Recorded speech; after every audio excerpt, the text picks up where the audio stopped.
Hello, Bond fans, and welcome to episode number 8. Yes, you got it, number 8 in the James Bond series that I'm doing of reviews. The James Bond classic, Live and Let Die, released June 27th, 1973, directed by Guy Hamilton.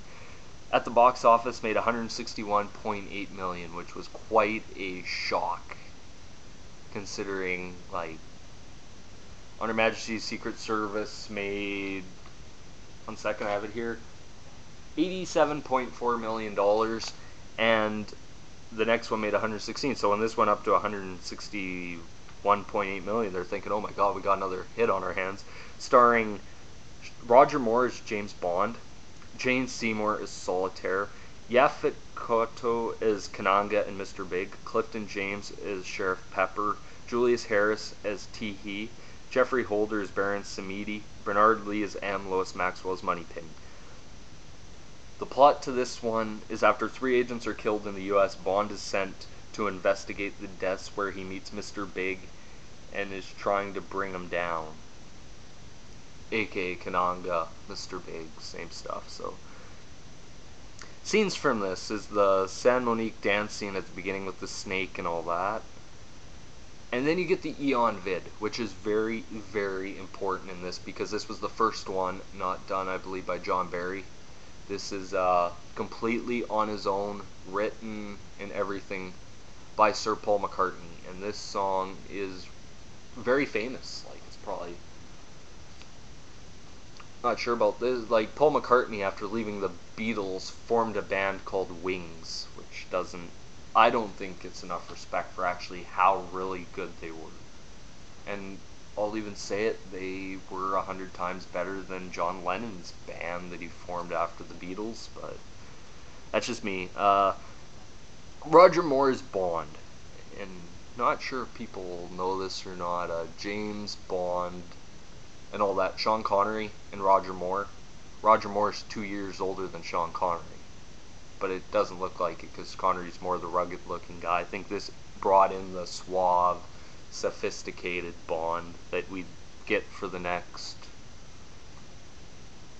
I'm trying to think, for about the next 12 years, which is, you'll get my thoughts on Roger Moore after a while. But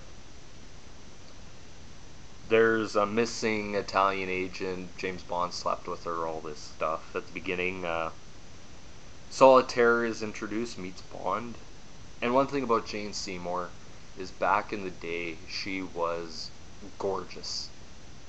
She was very beautiful and all that. Probably one of the top 5 Bond girls in terms of beauty, in my opinion. But Baron Samedi is introduced. Bond kills Snake with a flamethrower. Okay, yeah, that makes sense. Okay, then he meets Rosie, finds out she's working for Kananga and is killed. Bond hang glides onto island. Bond sees and fucks Solitaire and escapes. That's how I wrote it down. It's pretty simple, James Bond, the guy. And there's also the thing about the tarot cards, and that every time Solitaire started picking up tarot cards, it started to be show the lover card and all that. So that's how he sort of got into it. And it also showed James Bond, how do I put this, uncovered that it's heroin scheme, that all that. This is another one of the books that I've read, and I really enjoyed the book Live and Let Die. It's number 2 in the James Bond series. One of these days I'm just probably going to go out and bring it out and show you guys what I'm talking about in terms of the books and all that. Where am I?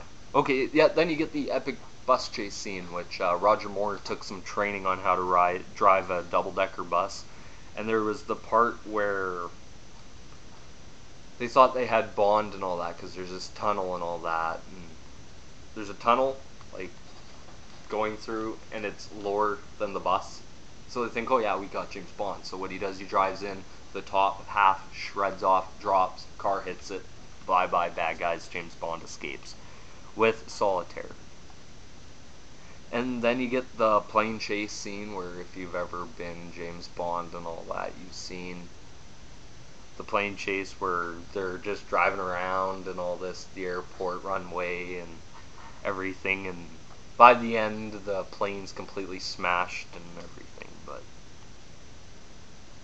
Bond meets Mr. Big and tells his plot and reveals that he is Kananga.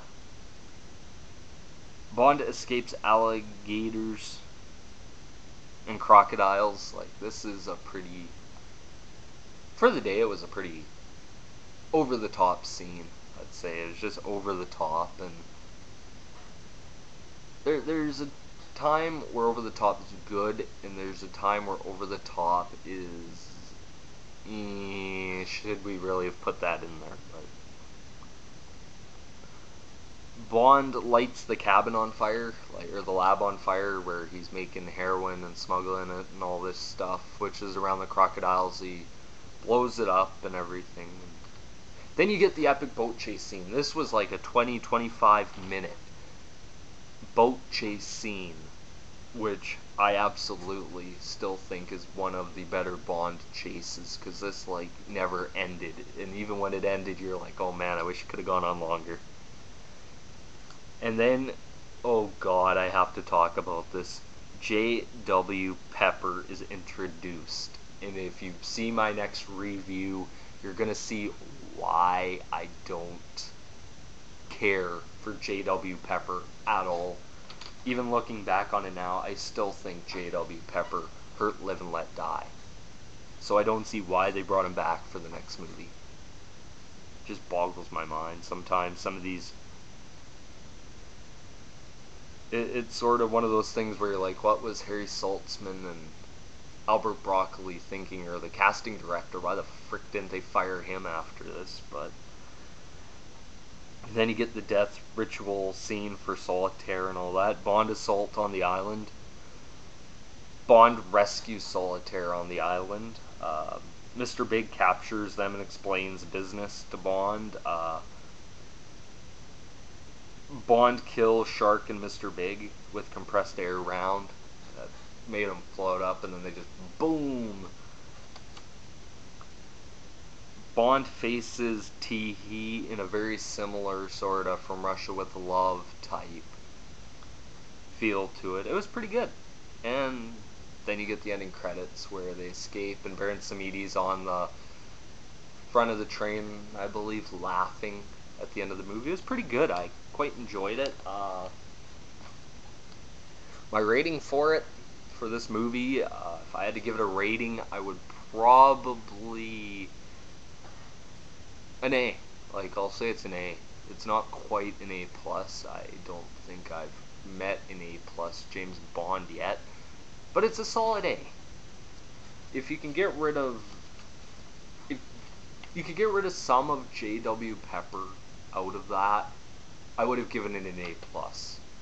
But for me, it's just personal. I don't like Clifton James in this role.